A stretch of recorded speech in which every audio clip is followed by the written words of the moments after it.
Patrick Shields heard all across the state of Michigan. United States Ambassador to Ireland, Dan Rooney, will join us tomorrow on this program. He's also on the board, obviously one of the owners of the Pittsburgh Steelers. The former United States Ambassador to Italy, Peter Secchia, beloved here in Michigan from 1989 to 1993. You knew him as the CEO and chairman of the board of Universal Forest Products, and of course had various political roles, including national co-chair for the Dole for President campaign, and much, much more. That list alone, his friendships with the presidents of the United States, could go on and on. But here's the interesting part.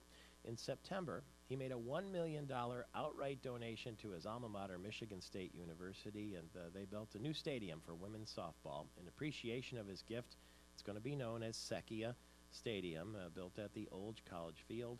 And this weekend, that will be dedicated. The dedication ceremony, 11:55 a.m. on the infield at Michigan State University in Secchia Stadium. Good morning, Mr. Ambassador. Thank you very much for that donation. Buongiorno. That was grazie. Basically that idea the credit goes to Tom Izzo. It's ironic how it came about, but I'd made an investment, had a good position, and thought, well, I'll help out the university, and I asked him because I had a little fund set up for him to help him with some issues, and he didn't need any money there, so I said, what should I do? Tom said, "Would you help one of the other non-revenue sports?" So we did a little 1 year and a little the next year, and then this opportunity came up, and boom, it just happened that way. And this is sort of exciting. We raised two girls that played sports, so and I got six granddaughters, so maybe someday they'll play softball. Somebody told me Tom Izzo was down playing Augusta National Golf Club this week. I don't remember if you're a golfer or not, but he ought to have fun doing that. No, I'm not a golfer, and Tom has always wanted to play there. I know he watched the Masters one time, but he called me and told me he was going down. Yeah. And he was excited about it, but this is his week off. He only gets about one, so.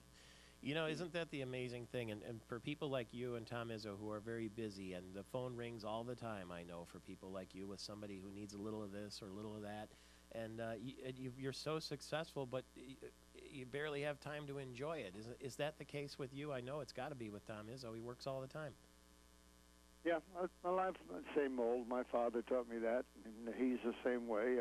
I don't golf, I don't fish, I don't hunt, and I guess I'm a boring kind of guy, but I don't think so. I like what I do. I just do too much of it, but Tommy's the same way. He wants to go up and enjoy his cottage at Lake Michigan, but there's always something else. The way to make friends with a person who's really well-known like Tommy is not ask for his time. Everybody calls me and says, "Can you get us Tom Izzo for this? Can you get us Mark D'Antonio for that?" And I don't ask them, because basically the one thing they have is that free moment to be with their family or do what they want to do. And just don't ask them, and you become a friend, because you're not one who wants their time. It's the most valuable asset they have. Yeah, no question about that. Now, what do you make of, if you met Donald Trump, I would presume you must have run into him at some stage. I've run into him, but no, I don't know him well, no. Yeah, do you think that he's just playing around, or do you think he's a viable candidate for the Republican nomination? I don't think he's a viable candidate. I just think he likes the publicity. He's stirring it up. He's well-known. He gets the adulation. You remember, this is the guy that's had all kinds of problems and bankruptcies and failures and chances to go up. And this is an excitement for him. It's like going out for the high school play. It gives you a chance to be in front of a bunch of people. Does it offend you a little bit that there are good, hard-working candidates who can't get attention because he's turned it into a reality show for the moment? No, because that's what defines the winner of a primary.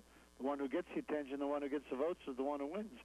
And then once that's over, then you go on to the general election. And most people don't understand the fact that the primary is, just like preseason games. You go into the real season with a one-loss record behind you. So the primary is a filter. And then you go into the general. And people are allowed to cross over if they don't like the person who won the Republican primary, then they are quietly invited to vote for the other party. However, they don't need to have press conferences and say, I am changing, I don't like the candidate. You know, that makes irrelevant people relevant because the press runs with it, and that's one part of that primary process I don't like.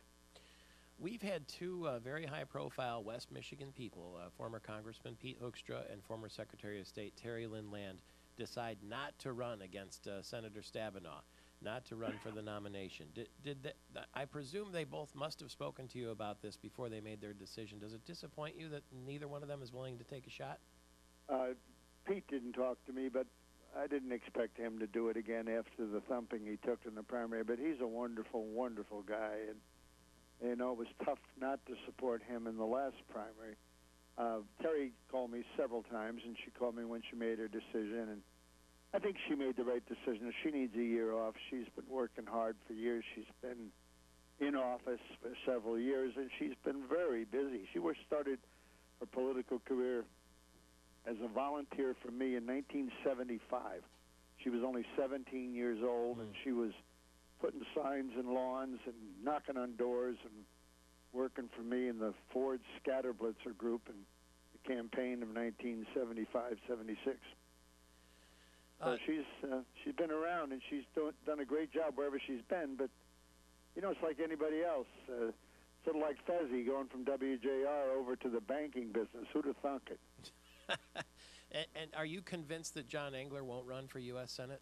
I'm absolutely convinced that John Engler won't run for U.S. Senate. I don't think I need to be convinced. I know him very well. I talked to him last night, or the night before. I don't talk to him about that because I think that's a giant stretch of the imagination. John is very happy where he is. His girls are in high school. All three triplets are in different schools, so all three have to be driven. Now they're getting their driver's license, but they're in different schools. They play different sports. So the family is very, very busy, and they're very committed to their schools. So they're very good students. They're neat kids. And John's finally making a good living. You know, when he left the governorship, he had a 1989 Oldsmobile in a warehouse and very little furniture. So he didn't have to save a lot. In the last 30 seconds or so that we have, is there a viable candidate you see on the horizon actually capable of beating Senator Stabenow?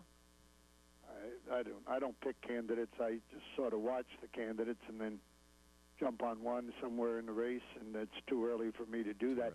Although Obama and some of his people, Debbie Stabenow, look at the fund in the paper. She has several $1 million. She's already running. I mean, the campaign has started. And you know what we got to do? We just got to wait and see and let it seek its own level. Politics does not take rush to judgment, but it's awful expensive, and I would imagine that the media people, radio doesn't get a whole lot of it, but the television people are salivating over the beginning. They'd love to see the campaign start last year, but the Senate race that Terry said is going to cost $20 million. It's $1 million here, $1 million there. Pretty soon you're talking about real money. Enjoy the Secchia Stadium ceremony on Saturday, and thank you for your time. Arrivederci to Peter Secchi.